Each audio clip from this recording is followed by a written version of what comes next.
we are presenting on the topic Octopus card, because we found that in this little card that we use every day, there are actually many things behind it that's related to EE. So I'll start with the agenda. We'll talk about the background of the Octopus card, and then we'll give you an overview of the whole Octopus system, and then we'll take a look at the transaction process, behind every time you use it, and then also the technology used, that is the RFID and the IC card, Sonic Field Cup, and then we'll talk about the security problems such as the encryption, and also last we'll have the application, so how we use Octopus cards there.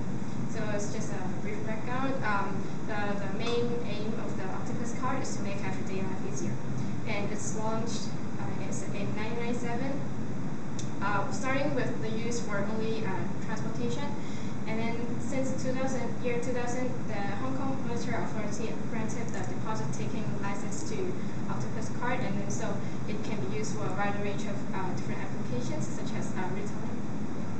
And so here's some facts and statistics. There are 17 million Octopus cards in circulation. That's more than twice of our Hong Kong population, and there are 10 million transactions every day. They're used by more than 95% of the population, and there are over 15,000 devices like the card reader, and there are more than 3,000 service providers that uses Octopus card.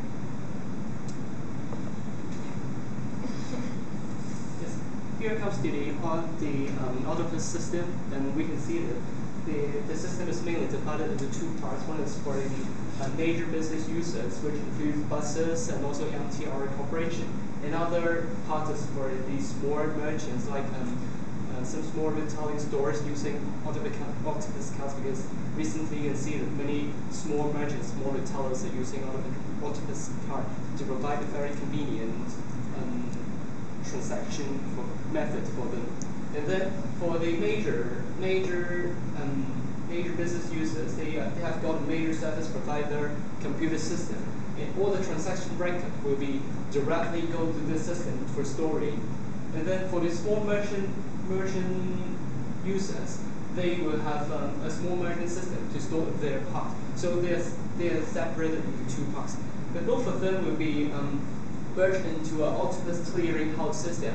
Is for the clearing of the transaction record, which means they will, after clearing the record each day, they will make the transaction and give the money to the retailers at the end of each day, and they will then give daily business report to the users of the Octopus system for their management and also the record. For the transaction process, they include. Let me talk about the each transaction process when you are using Octopus card. Firstly, when you place your card onto the reader, the antenna of the card and also the reader, they will read the data from the card into the antenna and store it in the reader.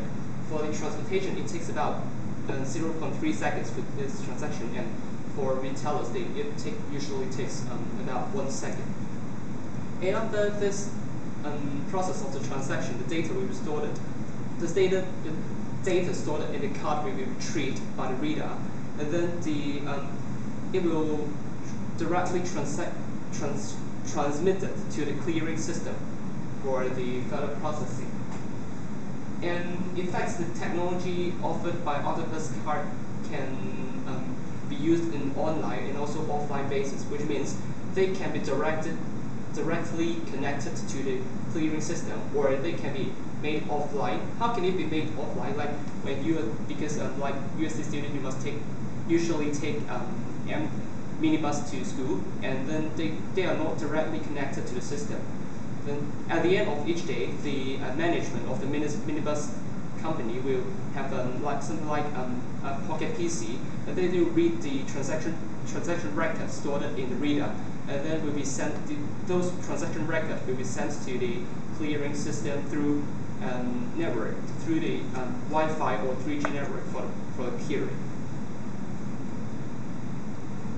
And so I'll talk about the RFID, which stands for radio frequency identification.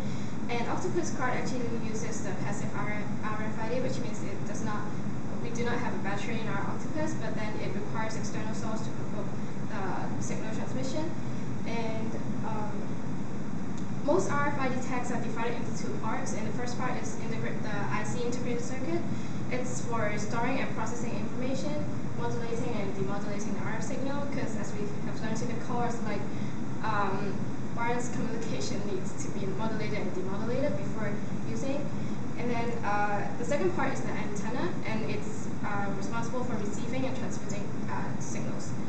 And yeah, radio frequency is just electromagnetic radiation that is, and the wavelength of it is 100 km to 1 mm, and the frequency is 3 kilohertz to 300 gigahertz. But then the Octopus card only uses at the distance of 30 to 100 mm and at 13.56 megahertz.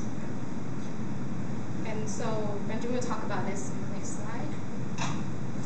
This Sony ELEC001, in fact, is one of the technology used, which is using RFID. This is invented by the Sony Corporation of Japan.